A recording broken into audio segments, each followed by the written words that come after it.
Hey guys, what's up? Today we'll talk about 4 limiting beliefs that hold you back and can even destroy your business and your relationships. Have you ever felt like no matter how hard you push in your business and no matter how much you try to create a loving and fulfilling relationship, you always seem to hit some sort of invisible wall? That invisible wall is there. And today I'll show you what it is. Because from my personal experience and also from working with clients, there's a certain set of limiting beliefs that will hold you back both in your business and in your relationship. Before we get into them, let's look at why addressing these limiting beliefs is so important. We are the creators of our reality, of our universe. So what we believe internally is also what we create externally. And you can look at this from different perspectives. It's true from a psychological perspective because there's something called the confirmation bias where we always look for evidence on the outside that confirm our already existing beliefs. And when we don't find that evidence, we feel an inner dissonance because the outside world doesn't match our inside world. So what we do is we create that evidence on the outside. So if you believe you're not good enough to try XYZ or to hit the next revenue level in your business, you will always create situations on the outside that confirm this. If you don't believe you're worthy of love, you will always enter relationships that confirm this belief. So this is from a purely psychological perspective, but it's true from an energetical perspective as well, because we attract what we are. If you have the firm belief in yourself that you are to blame for everything, you're not good enough, you're not worthy of love, you have to perform to love whatever it is, you will attract partners who confirm that within you. You will also attract that behavior from your partner, even if they're a loving and giving person and don't want to treat you that way. If you energetically attract that behavior from them, it's always going to come out and it's always going to show. So these limiting beliefs, they're like driving through life with the handbrake on. No matter how much effort you put in, how much you go pedal to the metal, and how much gas you spend and how much you rev up the engine, it will always limit the speed at which you move forward. And it will even limit the range of where you can get to. So if you wonder how this plays out in real life, just look at your relationship and ask yourself if there are any patterns you keep repeating. Either within that relationship where you have like the famous up and down cycles where you cycle always around the same problem and dynamic, and sometimes it's better, sometimes it gets worse, then you talk about things and you're like, yeah, we got this, we're going to work on this, and then it gets better again, but then it comes down again because you still have the same underlying problem and underlying dynamic. Or maybe you even repeat patterns over your relationships. So this was a big one for me that I realized at one point where I looked back at my relationships and reflected on all of them kind of on a meta level, where I zoomed out and looked at all of them and I realized, fuck man, I'm always attracting the same women. I always have the same problems. I always create the same patterns. I'm always fucked up after we break up. Like there is a pattern there. It also plays out in your business where you get to a certain level and no matter how hard you try or what you try, you just never seem to get past that level. So you hit a revenue ceiling or a certain size in your team, or you get stuck on projects that just don't want to move forward, even though you know they could be really successful, they could really bring in a lot of money, but you just can't get past it all. And that is how limiting beliefs often manifest in your life. So what's important is to realize that a lot of these beliefs, they're subconscious because the ego hides them away. It doesn't want you to see them because there's so much pain associated with it. And it wants to protect you from that pain. It wants to keep you safe from that pain. So even though on a conscious level, you might say, well, I don't have these beliefs. I'm good. That doesn't affect me. That's not my problem. That's not what I need to work on. I guarantee you, if you have the aforementioned symptoms in your relationship and in your business, I guarantee you there's some belief underneath that keeps you stuck. So that's why I made this video. That's why I want to show you the most common ones that I've seen both within myself and also from my professional experience working with clients. Let's get into it. The first belief is an absolute classic. It's, I'm not working hard enough. I'm not doing enough. I'm not good enough. anything that falls into that category. From my experience, pretty much every ambitious person has this belief, and I used to have it myself big time. And the funny thing is, it gets you somewhere. It's probably one of the biggest reasons why you ended up with your business and with your relationship in the first place. Because when I look at myself, like, it kept me pushing.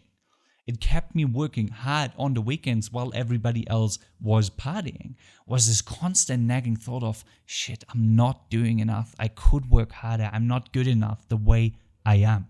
So it gets you to a certain level, no doubt. But that's a tricky thing. What gets you to this level doesn't necessarily get you to this. So you have to look at it and see when it doesn't serve you anymore. Because apart from pushing you harder and pushing you further, this belief often manifests itself as overworking, being super critical with yourself, and also never celebrating your victories. So it doesn't make you happy in the long run. And in the business, this causes you to run into burnout again and again. It's happened to me 2 times. It causes you to miss a lot of opportunities because you're so busy with hustling and working hard that you can't really zoom out and see what's happening on a bigger scale and which opportunities out there that you could take. You constantly compare yourself to others, and that just burns a lot of energy, which you could otherwise use to work on yourself, to work on the business, to make progress. And in your relationship, that holds you back big time as well. Because think about it.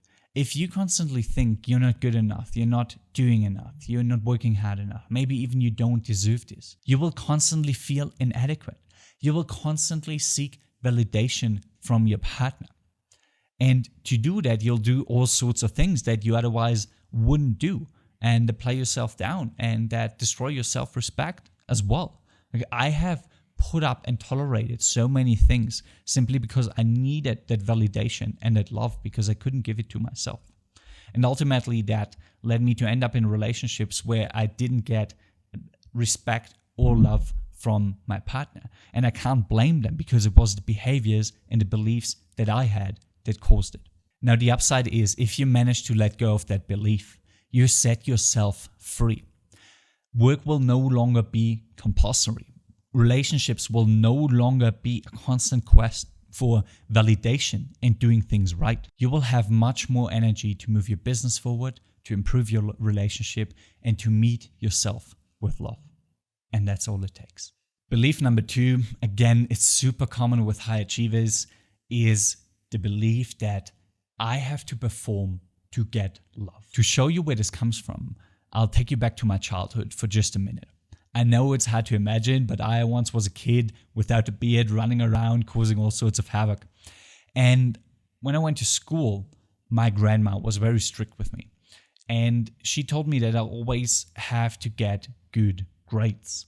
And the only way for me to get attention and validation and love and being allowed to do the things that I wanted to do, like meeting my friends or watching movies or playing on the computer, was to get good grades. So like over years, it had been ingrained in me that I need to perform to get love, to get validation, to get attention. I need to have some sort of result on a paper in order to be worthy of these things. And of course, when I grew up, I valued myself based on my achievements. Like when I get good grades, I felt great about myself. I'm like, yeah, I'm rocking this. I'm doing great. I'm so good. But it was all based on this belief. So when I didn't get a good grade for once, or especially when I started my business and I didn't get the results right away, because that's what business is. Like, you put a lot of work in and sometimes it works out, sometimes it doesn't, and you just invested tons of time and money and it went down the drain. So when that happened, I felt absolutely fucking shitty about myself. And I'm not talking about, yeah, well, this sucks because it didn't work out.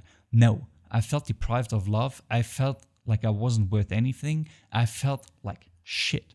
And this is how this belief manifests itself. You beat yourself up big time if you don't perform, if you don't get the results. It sucks out all your energy, and paradoxically, it keeps you in that dark place for a lot longer. because you spend all your energy on beating yourself up and on telling yourself subconsciously, oh, I'm not worthy of love, I'm doing something wrong, and so on and so forth. And subsequently, you become afraid of failure because you know when you fail, oh my God, then I'm not performing, I'm not getting good results, which means I'm not worthy of love.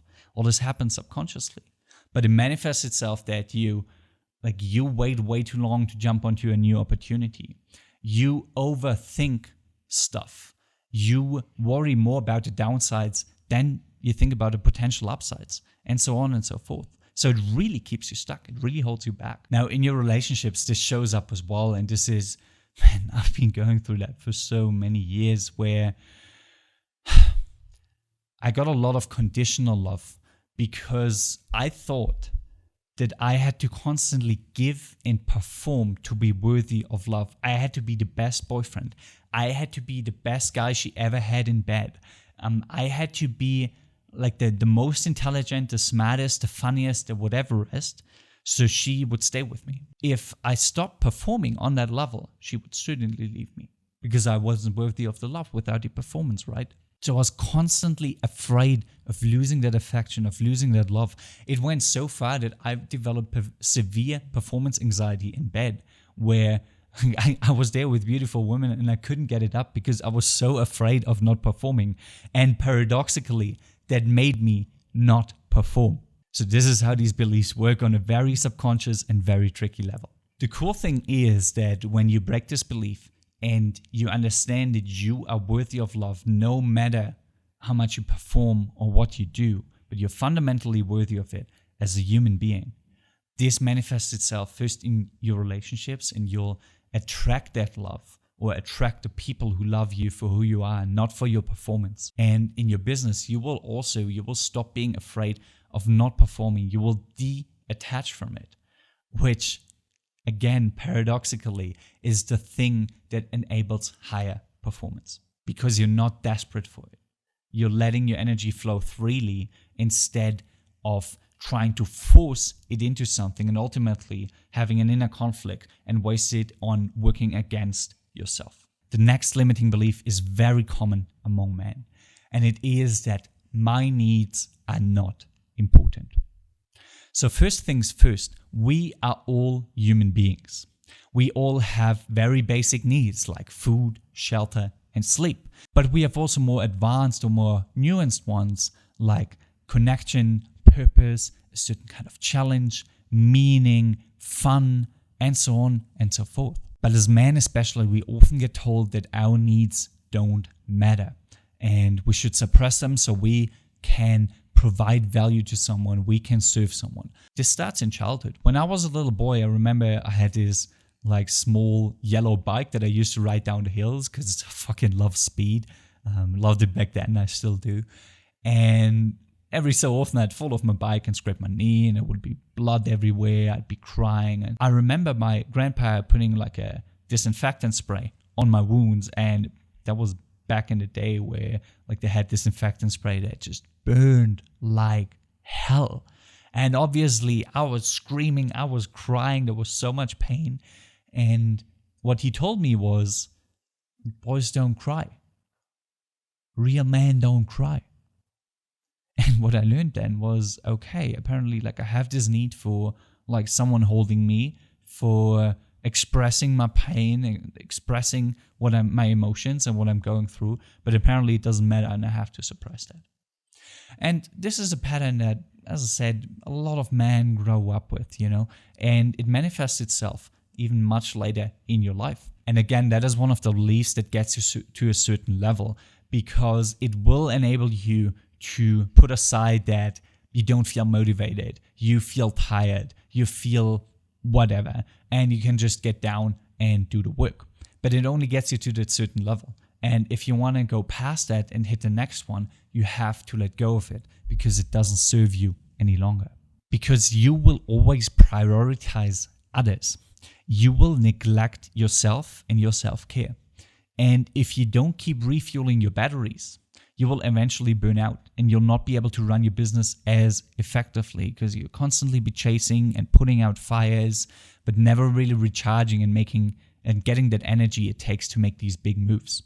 Instead, you'll constantly overgive and undercharge, which again lets you grow up to a certain level, but at one point it just doesn't serve you anymore. And you'll also let employees pull shit with you and not do their job all right because you suppress your own needs because you don't want to cause conflict. You'll also let clients pull shit with you. One of my friends, he's got a brand and design agency, and what often happened to him is something called scope creep, where he agreed on a certain scope of a project with a client, which he calculated would take about X amount of hours, so he charged Y amount of money for it. And then the clients kept coming up with, oh yeah, we actually need this, and could you do a rework on that, and maybe this, and oh, we've got another idea, and so on and so forth. And because of this belief that he had that his needs are not important, he didn't stand up for himself. And he didn't say, guys, we agreed on something. If you want the extra, we can absolutely do that, but it's going to cost you extra money. So he just kept himself stuck there. Now, when we look at relationships, this gets even more interesting, right? Because what happens when you suppress your own needs, even subconsciously? It leads to a very one-sided dynamic, right? Where you constantly suppress your own needs, accommodate for others' needs. So this builds a lot of resentment. And this is so interesting. It's happened a lot in my past relationships where I would suppress my own needs. And at one point, I would be so fucking angry with my girlfriend and I didn't know why. And then after my last relationship, when I reflected on it, I realized, yeah, fuck man, I've constantly repressed my own needs. And subconsciously, you will blame your partner for that because you're doing it for them, because you want their love and their validation. So you're making them the scapegoat when in reality, you're suppressing your own needs. You're the one having these behaviors and having these patterns. And of course, in the long run, it leads to emotional burnout within yourself and it makes you very, very unattractive to your partner. There are few things that are more unattractive than someone who doesn't stand up for himself, doesn't respect for himself, and doesn't express his own needs. I can guarantee you that. So if you've got an attraction issue in your relationship, if your partner isn't as sexually attracted to you as they were in the beginning, then look at that, because that might very well be one of the reasons why that attraction is plummeting and causes a lot of other problems. Of course, when you break that belief, you get a very clear payoff, and that is that you finally get your needs met. Maybe not by the other person, because expressing your needs is no guarantee that the other person will fulfill them. But when you've expressed them, you no longer have to blame yourself, and you can see, okay, is this business, is this client, is this team member someone who can fulfill my needs? Is my partner someone who cares about my needs? And when you've answered these questions, you can decide who you want to have in your life and who not, and which relationship or dynamic you need to work on. And at the very least, you can free yourself of the people who aren't willing to meet your needs. So you've got the time and energy to meet your needs yourself. Last but not least, number 4, we've got another classic belief, and that is failure is bad, rejection is bad, I suck if I make mistakes. And again, this is something that gets often formed in childhood. I remember when I went to school, my grandma drilled me so hard that I didn't make a lot of mistakes, but it was still in there, right? You get the good grades, the green check marks, and everybody's like, oh, wow, that's so cool. You're so smart. You're so everything. And then when you get back that test with like a really low score and there's a lot of like red writings on it, red crosses, everything, you're like, oh shit, this doesn't look good. Like, oh my God. And everybody's like, oh, didn't go that well, huh? And it's just this energy of, oh, I did something wrong. Now I've really fucked up. This, it goes on. I remember when I was in university, we had this one professor who constantly told us, if you don't get good grades here, you go flipping burgers at McDonald's. That were her exact words. And today, I just can't fucking comprehend how you can say something like this. Like, it's so stupid on so many levels. But that's what the system teaches you. That's the thing. And we all grew up in it, so we all have that belief on some level. The reality, however, is completely different. The reality is that your mistakes are the very thing that make you succeed. Because pain is the best teacher. Nothing teaches us as much as quote unquote failing on something. And then you realize, oh, okay, that's what I could have done better. And then you do better next time. That is the learning process. That is how learning happens. So how intelligent you are isn't actually a measure of how many things you do right, but how quickly you learn from your mistakes and express new behaviors in the same situation. But to do that, you have to first let go of that belief. Because as long as you hold it, you will always subconsciously avoid the challenges and avoid anything where you've got a risk of failure, a risk of things going south. And as you know, the things that have the highest risks are often the things that also have the highest rewards. I remember I had one client who had a project basically sitting on his desk very close to completion, but he wouldn't finish it, he wouldn't follow through with it because he was so afraid of the failure and of others seeing him failing. So for months, it's been sitting there just waiting for the last 5% or so to be completed. And once he became aware that the only thing holding him back was his belief about the situation, about failure, he could let go of that and he could follow through with it and he could publish the project, finish it, and it just made him a ton of money and is still running live right now. And of course, the impact of that belief isn't limited to your business. Think about what it means for your relationships if you're constantly afraid of failure. You will avoid the deep conversations because they can go south. You can get hurt in these conversations and you're afraid of that. But they can also, really bring you closer together and make your relationship better, but not if you avoid them. So the bad news is that disbelief can really manifest itself in a lot of areas in your life. The good news is that when you let it go, you will have tremendous improvements, especially in your business and in your relationship, but also in other areas. If you don't let your fear of failure hold you back anymore, you can break the plateaus in your business because in 95% of cases, that's what's holding you back. You can 10x your rate of learning if you stop being afraid of mistakes.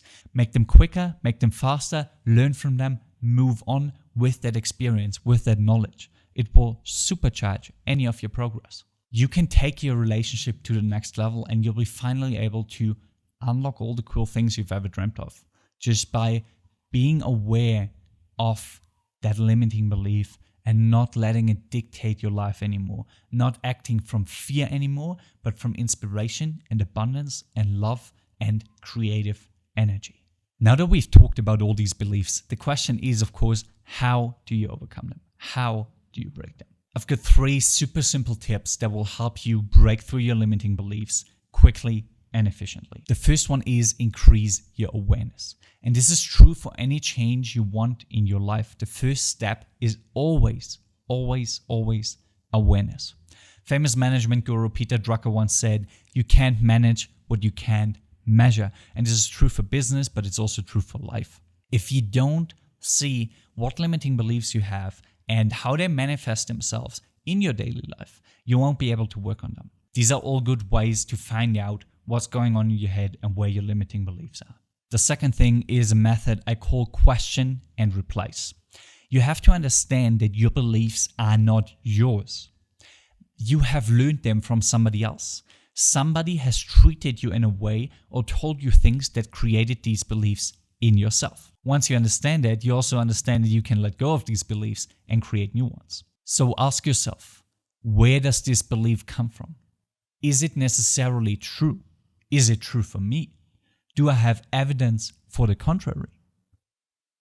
Can I find evidence for the contrary? Once you've answered these questions, you can look at the original belief and see if you can replace or evolve it.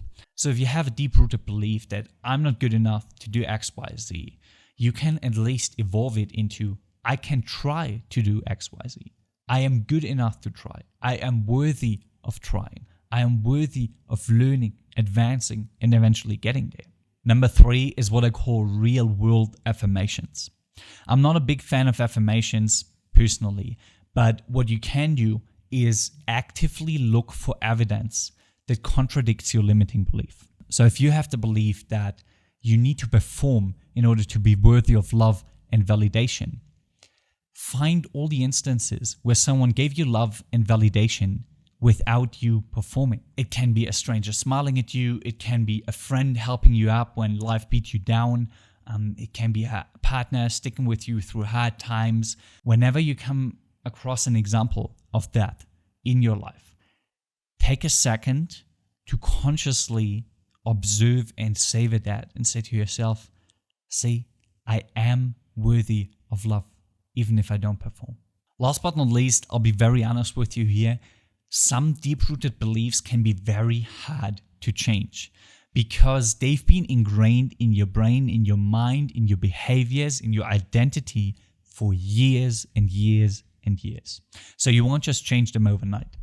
And often it's very hard to do so yourself because by definition, it's very hard to look at yourself from an objective outsider's perspective. And sometimes the ego is so tricky that it will not allow you to talk yourself out of your beliefs or at least make it very, very hard to let go of them. That's why I've created a specific process that's both tried and tested by my clients and me that will help you let go of the limitation your mind currently puts on yourself. So if these beliefs resonate with you, or you have others that you feel like are keeping you stuck in your relationship or your business, and you want a proven and structured method to set yourself free of these limitations, let's talk. You can book a quick free call with me where I'll take an in-depth look at you and your situation, and will do everything I can to help you move forward. I'll put a link to this in the description below.